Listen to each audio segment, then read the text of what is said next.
tudo sobre tecnologia feita de pessoas para pessoas. Olá, pessoal!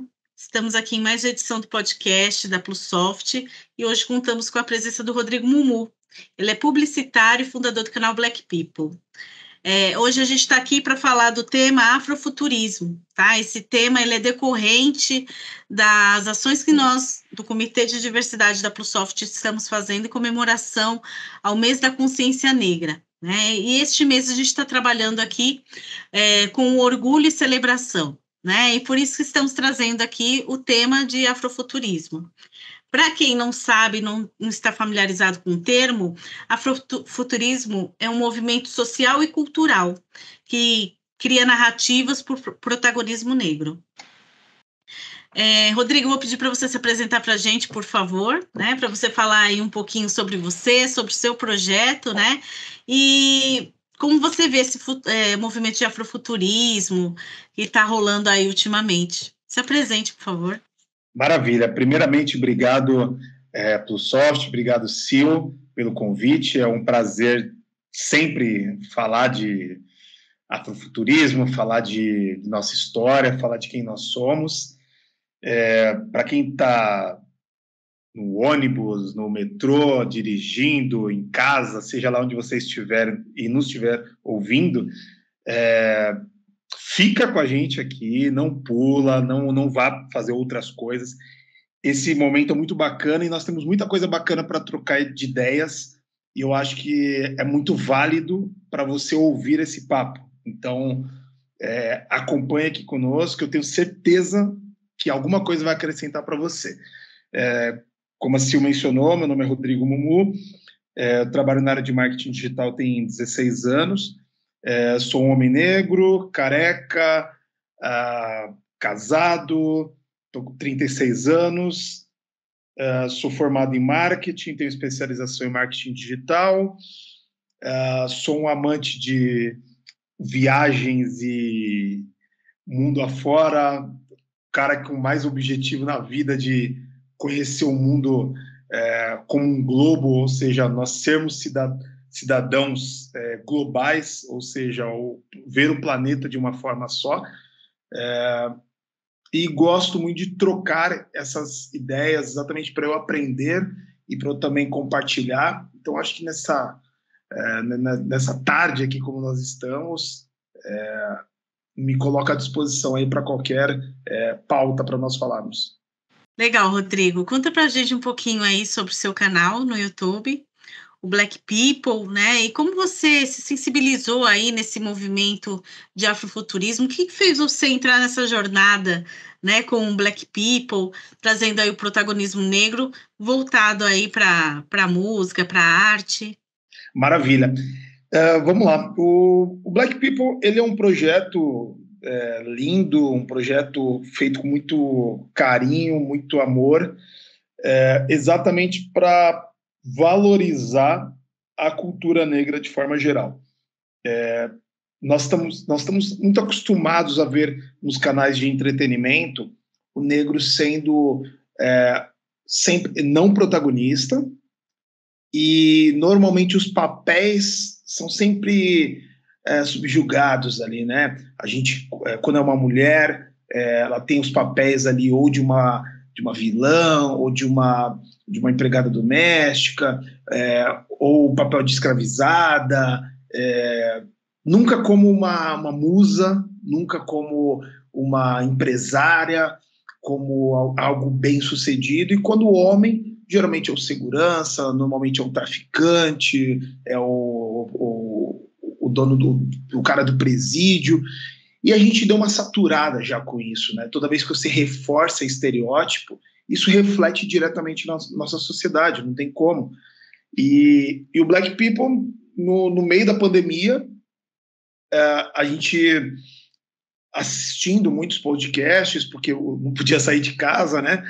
E minha esposa, a Dani, ela teve essa ideia de, poxa, tem tanto podcast, mas nunca tem negros como convidados de outras vertentes, ou seja, ou é um cantor ou é um jogador né?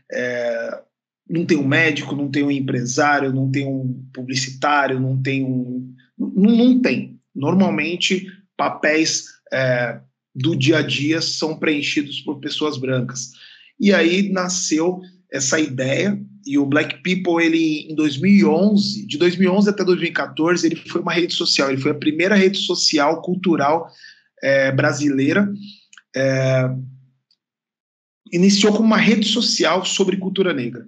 Depois ele ficou até 2014, e nós voltamos o projeto com uma outra vertente, com o formato de podcast, exatamente não para discutir racismo, mas sim para dar voz e dar ouvidos para pessoas que têm vínculo com a cultura negra, independente da sua cor de pele. A gente recebeu branco, pardo, negro, mas tem que ter vínculo com a cultura negra. E aí a gente, nesse intervalo, entrevistou 50 pessoas, foram 50 entrevistas muito bem elaboradas, desde Vanessa Jackson, Erika Hilton, Fred Nicásio, Joyce Ribeiro, da TV Cultura, Vagninho do Negritude, enfim, nós tivemos 50 entrevistas, né? Posso citar aqui todas elas.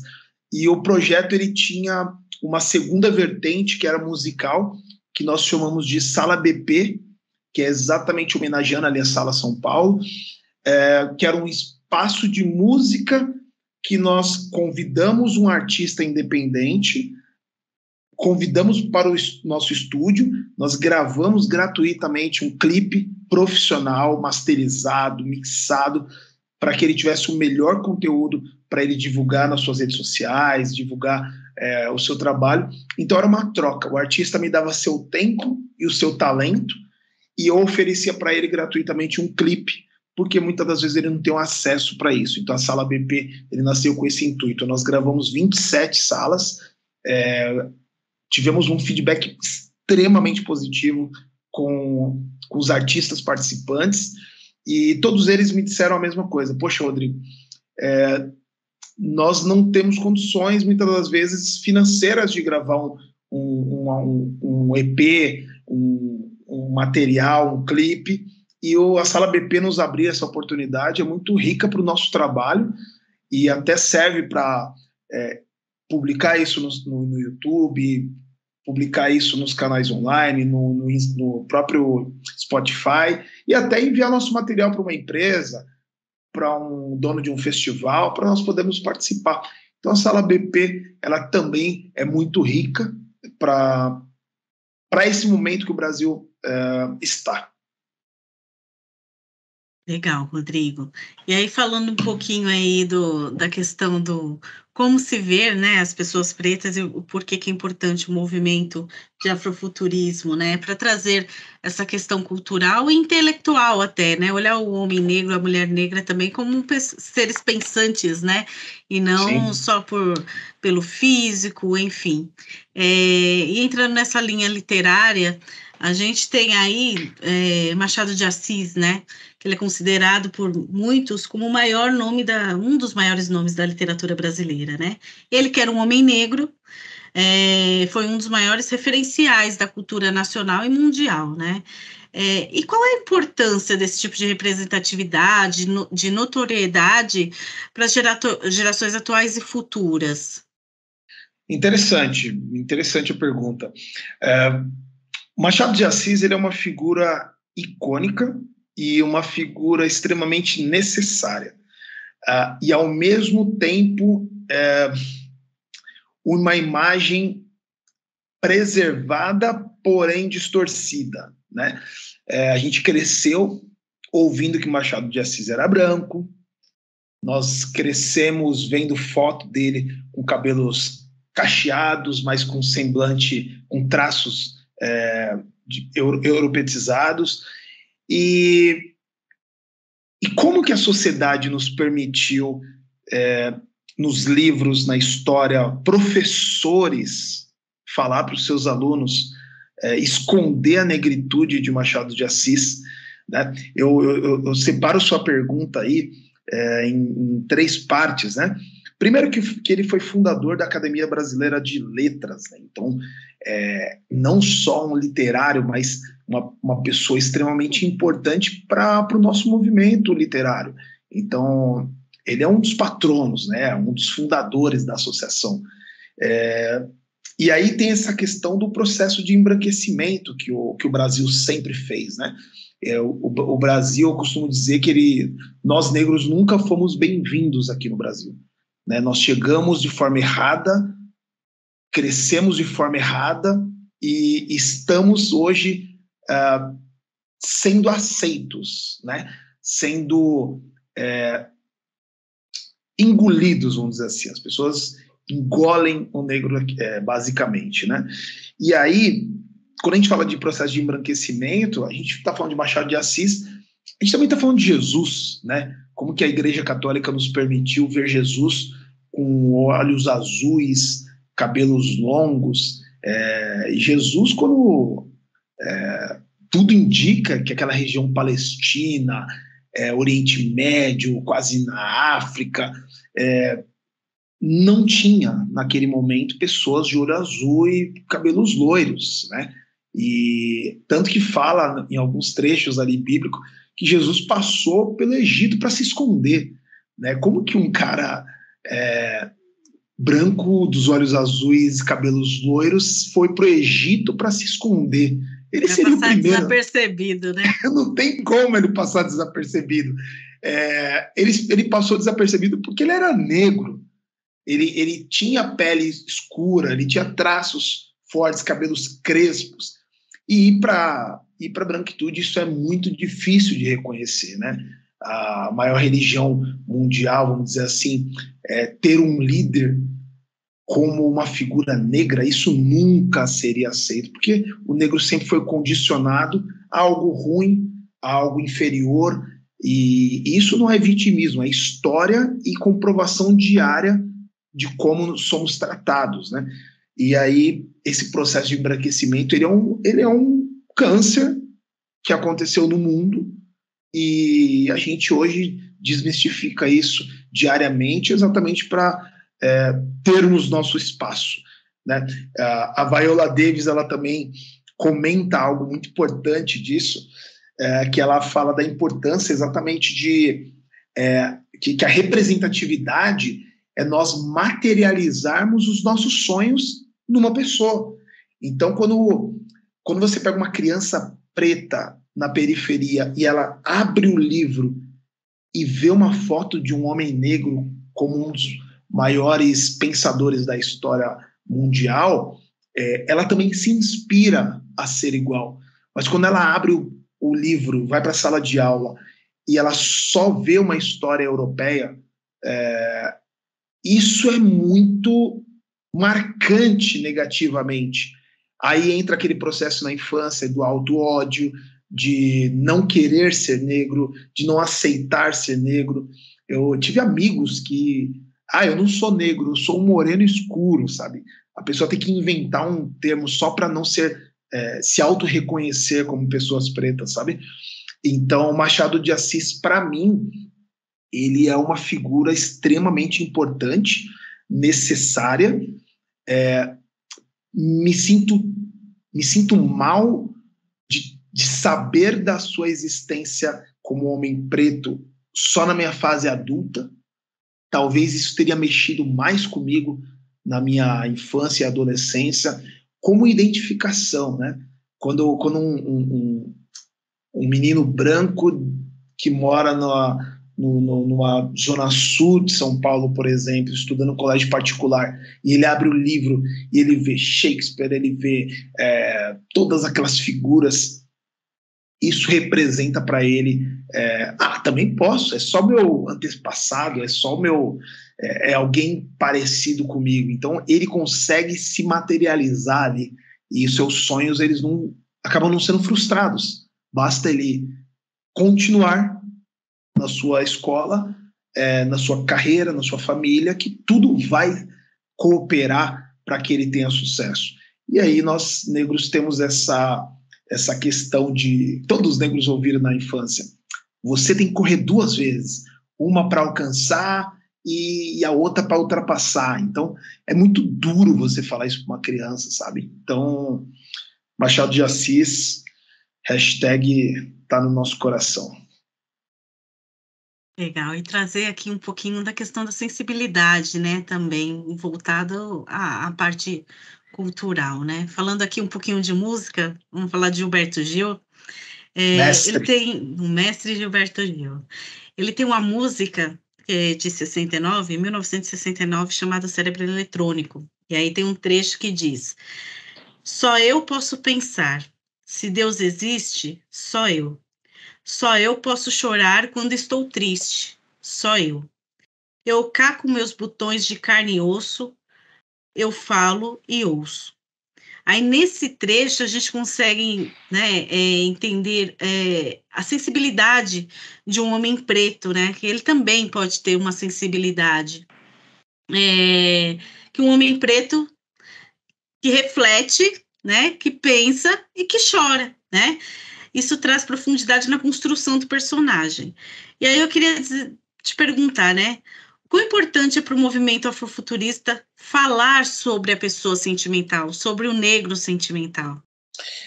Ela é extremamente importante e necessária também, né? A gente foi por muito tempo boicotado. Essa é a palavra. Nós somos muito boicotados sentimentalmente a vida inteira, né? Quantas vezes a gente falou para uma criança, e nós ouvimos quando criança, homem não chora, um negão desse tamanho, um cara, um pretão desse chorando, para com isso, vira homem. E essa questão do vira homem é uma questão muito profunda, né? Porque aí a gente vai passar por vários pilares ali, né? Na escola, que é a formação de caráter, formação de base mesmo. Nós não temos como não tocar nesse assunto, mas falar de homoafetividade. Quantos pais no passado falaram: eu prefiro meu filho um traficante, prefiro meu filho do que ser gay, sabe? E isso sempre foi colocado gay como a última coisa aceitável na vida de um homem. Então, tanto é que nasceram expressões como seu bicha, seu viado, seu isso, como algo extremamente pejorativo, né? E aí, quando a gente vai falar do homem gay, por exemplo, é tudo o contrário. É um cara forte, é um cara sorridente, é um cara brincalhão, um cara resiliente. É uma comunidade muito alegre, muito vibrante para cima, e temos muito a aprender, né, com eles. Então, estamos em processo de tirar isso da sociedade e eliminar mesmo, como um câncer mesmo, sabe? E aí, eu tô com 36 anos, então todo esse processo de reconstrução, de desconstrução que nós estamos passando, eu também passei, 8, 9 anos atrás, de olhar para dentro de mim e falar: olha, peraí, um cara que é gay não é um problema. Não é um problema. E aí, a partir do momento que todos nós começamos a dizer não é um problema, aí nós começamos então não é uma ofensa, então não é um xingamento, talvez para o cara até um elogio. Então, esse é um processo. E aí, quando a gente vai falar de reflexão e choro, eu vou dizer por mim, eu tive muito, eu sou um cara que não tenho costume de chorar. Eu não tenho, eu me tornei um pouco mais insensível em várias coisas que eu vejo pessoas sendo, mas isso também é parte de uma construção, de você não se permitir chorar com medo, receios de pessoas te apontarem. Isso é muito pesado, né? Por exemplo, eu já me peguei com vontade de chorar, mas falar: não posso chorar. E aí, quando eu, até dizendo aí a parte técnica disso, os psicólogos falam isso, né? Que esse pranto, ele precisa sair, ele precisa ir para fora, ele precisa. Então, Outras coisas que colocaram também pra gente, que terapia é coisa de louco. E aí você tem uma dificuldade absurda de homens fazerem terapia, exatamente para não dizer, eu não sou fraco não, eu não sou, eu não tô louco, eu não tô precisando de ajuda. Então, essa construção do que é ser homem, essa frase implantada na criança de seja homem, ela é muito devassaladora, é muito pesado para uma criança ouvir isso, e ela reflete isso na adolescência, e muitas das vezes as pessoas têm problemas de chegar na fase de adolescente para adulto, às vezes perder um pai, às vezes perder uma mãe, aí gera uma fragilidade e a pessoa não sabe como se apoiar. E aí você vê diversos comportamentos, às vezes agressivos, às vezes emotivos desproporcionais, e é um desequilíbrio, porque na infância não foi fixado isso, né? E aí quando a gente vai falar de sentimento mesmo, vamos trazer também a origem de uma coisa. Para você que está nos ouvindo, saiba de uma coisa. A escravidão, inclusive, africana, ela começou por um motivo. O homem branco europeu, ele acreditou no passado que homens negros não tinham sentimentos e sonhos. Então, pessoas que não têm sentimento e sonhos, elas são simplesmente animais. E animais racionais que servem para trabalhar. Então, passa a ser uma propriedade de pessoas para executar um trabalho braçal que a pessoa não está disposta a fazer. E aí, a história nos mostrou o contrário. Aqui estamos. Somos pensadores, inteligentes, com sonhos, e provou que nós não somos o que foi falado para nós lá atrás. Então, hoje sim, nós somos comprovadamente pessoas inteligentes, pessoas que têm sentimentos, sim. E eu diria que a escravidão ela foi trazendo diversos respingos até os dias de hoje para muitas pessoas. Então, dizendo sobre isso, é muito importante que os nossos sentimentos eles sejam respeitados, valorizados, e dizer mais. Eu vou pegar um histórico da minha família, por exemplo, né? A gente sabe que em famílias negras raramente você tem uma história de quem foi o tataravô, o bisavô. Raramente uma família preta sabe disso.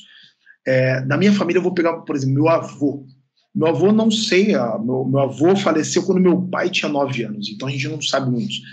Mas vamos supor que ele vem ali de filhos de escravo, né?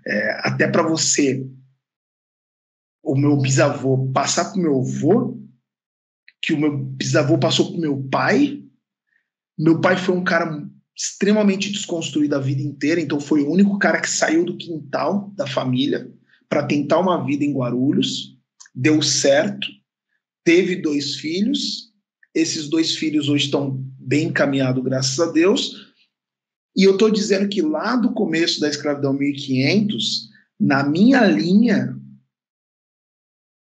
eu e meu irmão fomos os primeiros a fazer muita coisa nessa linha inteira, né? Eu provavelmente fui o primeiro da família a viajar para o exterior. Meu irmão foi o primeiro a fazer intercâmbio.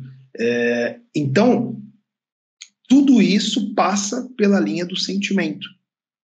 E olhar para todos nós hoje como homens negros pensadores e valorizar esse sentimento está na nossa pauta diária, sim. E só uma última observação, eu falei aquela hora de Jesus, tem uma música do Gilberto Gil que é Se Eu Quiser Falar com Deus, né? Olha o que fala essa letra, né? Se eu quiser falar com Deus, tenho que me aventurar, tenho que subir aos céus, sem cordas para segurar, tenho que dizer a Deus, dar as costas, caminhar decidido pela estrada que ao findar vai dar em nada. Nada, nada, nada, nada, nada do que eu pensava encontrar. Ou seja, desde lá de trás, a gente sempre foi movido a pessoas falar sobre nós, a nosso respeito, e ditando nosso futuro, ditando nossa vida.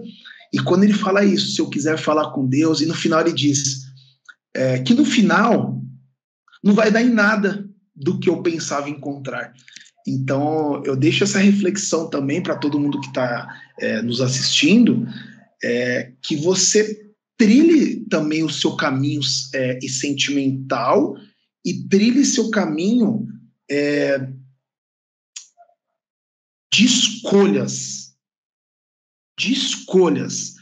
Não permita que pessoas escolham por você. Porque eu tenho certeza que quem escolheu por você não vai escolher o melhor. Mas se você escolher, certeza que você vai escolher o melhor. E falando aqui um pouquinho sobre a era de ouro da ficção científica, né? É incrível como a gente vendo a falta de representatividade negra, né, em filmes de ficção científica, enfim, né, eu lembro na minha época tinha os Jetsons. Quando criança, eu não percebia isso, e a gente vai tendo essa consciência conforme vai crescendo, né, vai ficando adulto, enfim.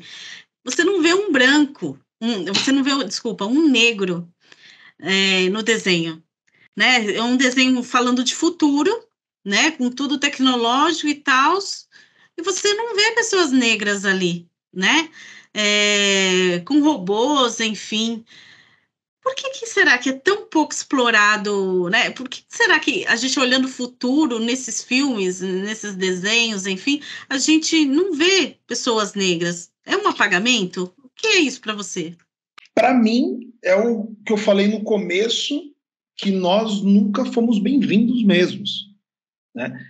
E eu falei isso para uma pessoa, ela falou que era vitimismo da minha parte. Eu só vou contestar dados. Quando você é bem-vindo, você é chamado, sabe? Você é convidado, sua presença importa. Então, nós nunca fomos bem-vindos no Brasil. O negro nos Estados Unidos, ele não é bem-vindo. A diferença nos Estados Unidos é que eles criaram um mundo paralelo.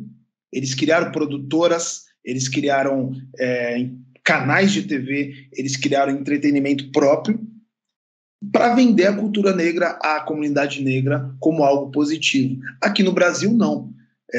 Eu costumo até brincar que a sorte da comunidade aqui no Brasil, a sorte deles, é que o negro brasileiro ele é mais bundão do que o negro americano. Porque o negro brasileiro ele aceitou muita coisa assistindo de camarote, sabe? Então é um problema grave. Quando a gente fala de Jetsons e o cara coloca só pessoas brancas no futuro, ele até põe um robô, mas ele não coloca uma pessoa negra, ele está projetando o futuro. Que o sonho dele é ver, no sonho dele é que haja um país, um mundo só com pessoas brancas.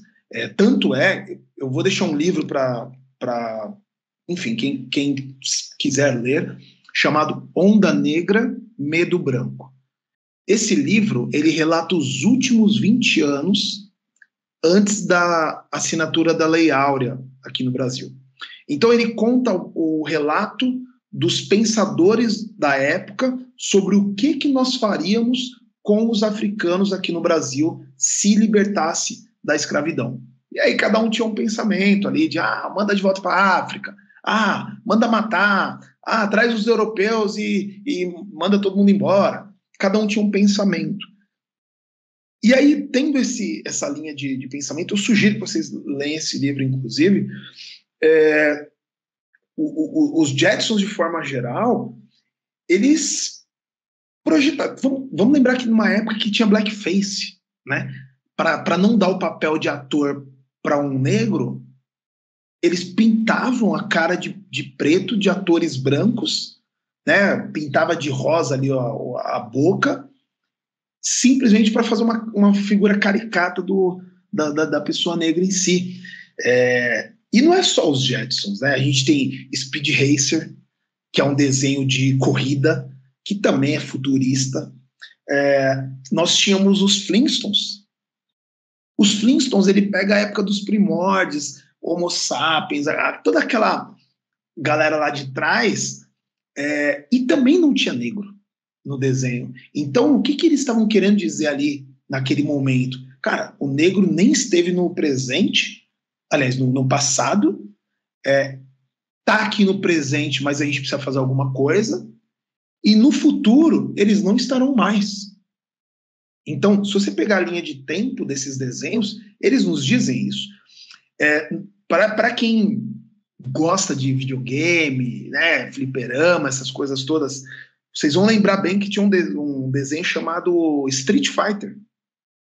Cada personagem era de um país, né? Você tinha os Estados Unidos, tinha o Ryu, o Ken, e quem era o brasileiro?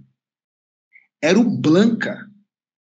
O Blanka era um monstro verde, que era uma mistura de macaco com outros animais, que tinha o cabelo meio amarelado, porque nos Estados Unidos eles achavam que no Brasil não tinham pessoas, tinha só macaco.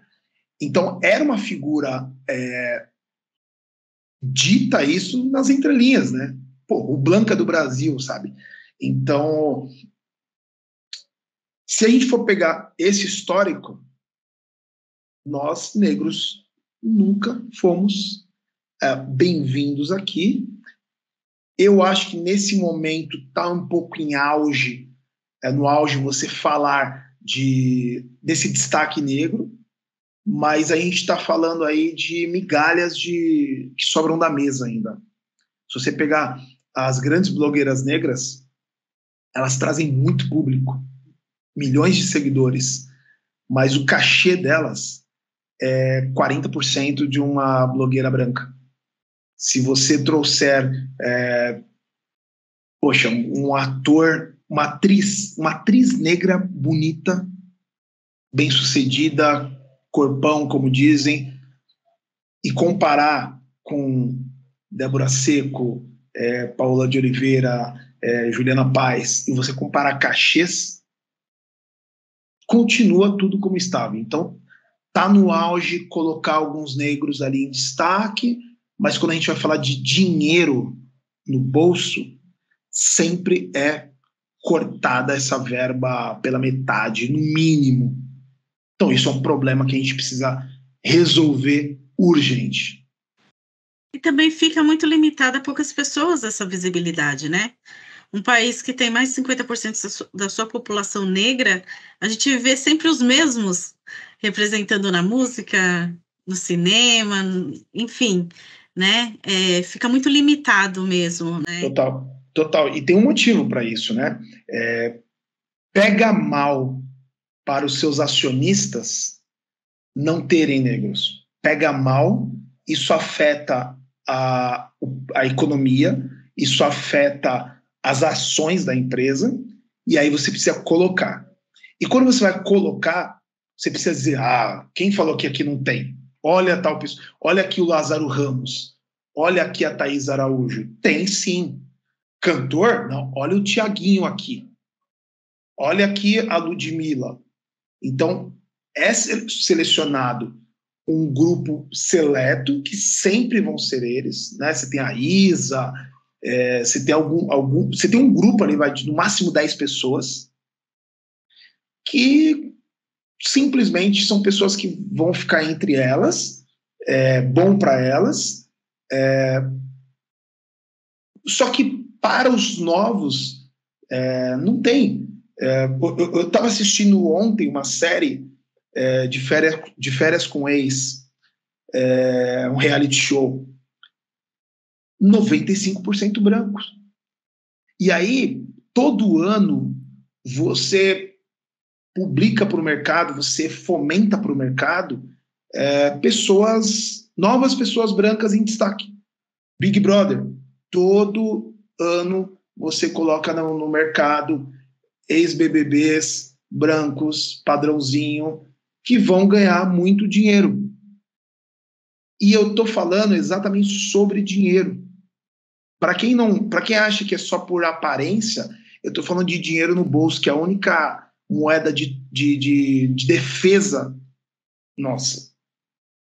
Então, entenda de uma vez por todas, você que está em casa ou na rua, seja lá onde está. A única forma que o negro pode se defender do racismo cultural e estrutural que nós vivemos é o poder, é o dinheiro no bolso, sem precisar passar pelas coisas que nós passamos. E aí, nesse universo de produção audiovisual, como se enxerga isso nos próximos anos, Rodrigo? A gente pode ter aí uma perspectiva de ter uma melhor representação afrofuturista, no meio cultural, tanto nacional quanto internacionalmente falando? Tá. Esse ano eu conversei com muitas marcas para patrocinarem o Black People. O que eu percebi? Todas as marcas me parabenizaram pela iniciativa. Eu gastei mais ou menos uns 180 mil reais em um ano com recurso próprio para colocar o Black People na rua. As marcas admiram, parabenizam, elogiam. Aí eu sento e falo, e aí, vamos colocar dinheiro? Vamos patrocinar? Porque se você me empoderar, eu vou alcançar mais pessoas e vou trazer mais resultado para sua marca. Ah, mas aí a gente tem que ver. Ah, mas aí tem ano fiscal. Aí tem verba que está alocada para tal coisa. E as marcas, elas querem se comprometer moralmente, dizendo: eu apoio a cultura negra, eu apoio a comunidade negra, a comunidade LGBT, as mulheres. Tá, beleza, mas vamos colocar dinheiro para as coisas acontecerem? As marcas não querem fazer isso. Por quê? Elas têm medo da rejeição do público. Então você pega, por exemplo, tem pessoas que gostam da cultura negra. E por seu direito, tem pessoas que não gostam da cultura negra. E aí a conta que a marca faz mas se eu apoiar a cultura negra, os que não gostam da cultura negra vão deixar de comprar comigo? Essa aposta, ela não quer fazer. Ela não quer ver o resultado. Quem me traz mais? Os anti-cultura negra ou a comunidade negra? Quem que vai me trazer dinheiro? Eu posso dizer uma coisa. A comunidade negra no Brasil, ela movimenta por ano 2 trilhões de reais. Vou repetir. 2 trilhões de reais é o que é movimentado em mãos negras.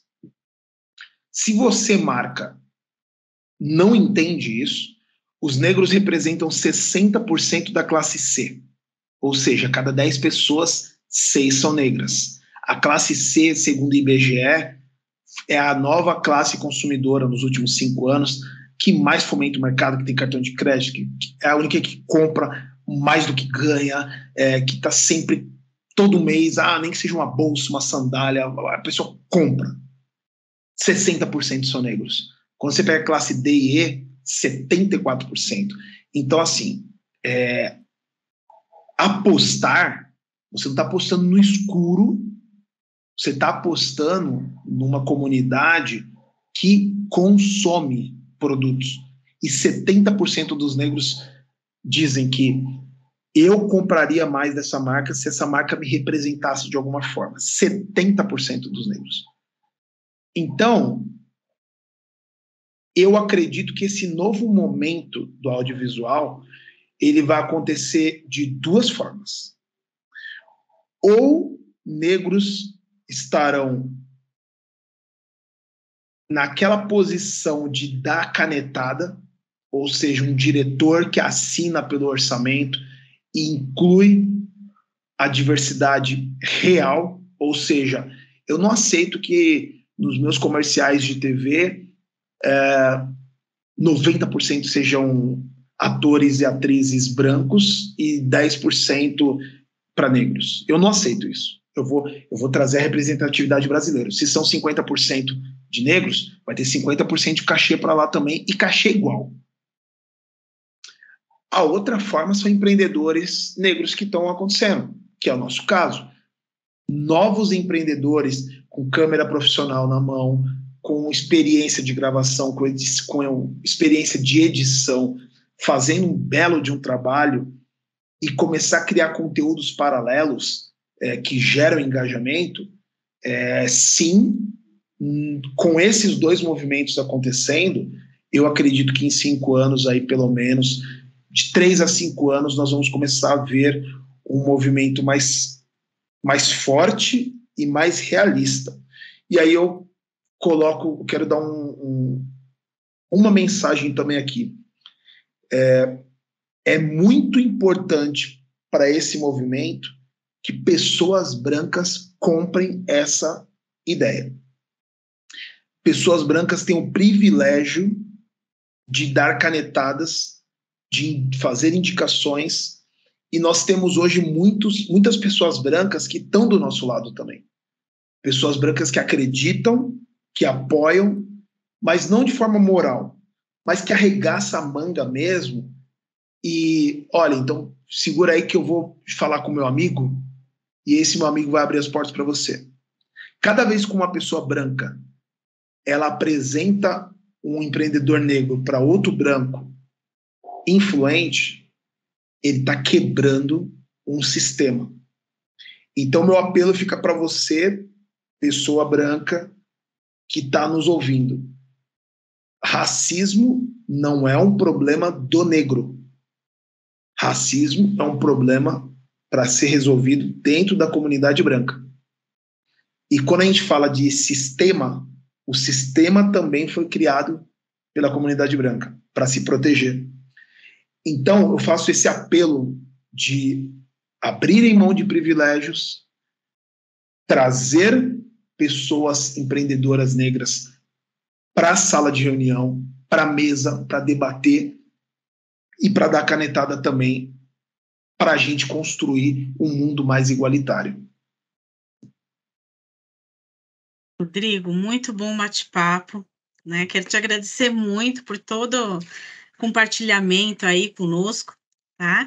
E queria que você aí nesse finalzinho compartilhasse com a gente a sua rede, suas redes sociais, né? O seu canal no YouTube também, o pessoal que queira conhecer melhor o trabalho, né, do Black People e ver suas entrevistas, né? E ver a sala Black People também, como eles podem te encontrar? Maravilha. No Spotify, estamos como Black People Podcast, tem ali todas as entrevistas para você ouvir na íntegra. No YouTube, Black People Podcast, é nosso canal, que dentro tem vários programas, tem a Sala BP, tem o Black People e tem o Flash Black. Flash Black é um programa para dar risada. São 5 perguntas que eu faço para a pessoa, desde qual o pior porre que ela deu na vida, qual o pior perrengue de grana, qual foi o dia mais feliz e mais triste da sua vida, quem foi o negro mais importante da história, quem que é a preta mais gata, quem que é o preto mais gato. Essas perguntas, cada um responde de uma forma muito hilária e também sugiro de assistir. Minhas redes sociais próprias, no Instagram e no LinkedIn, eu estou como Fala Mumu. Me procurem, a gente pode trocar ideia, se teve algum ponto aqui que eu falei que você discorda, se você concorda, se você quer ajudar, se você quer somar com todos os nossos esforços, me coloco aí à disposição, @falamumu. Maravilha, Mumu. Muito obrigada. Quero agradecer vocês também por terem ouvido a gente aí por esse tempo, né? E também acompanhe aí a Plusoft nas redes sociais, né? E a gente se vê no próximo encontro. Um abração para todos e até mais. Obrigado, pessoal. Obrigado pelo seu tempo Compartilha essa entrevista aí nas redes sociais, marca a gente, pede para o pessoal compartilhar, manda nos grupos aí da família do WhatsApp, manda para geral, manda para os amigos, manda no e-mail da firma aí, põe todo mundo para ouvir esse podcast aqui, porque só fera que passa por aqui. É isso aí. Um abração, pessoal. Tchau, tchau.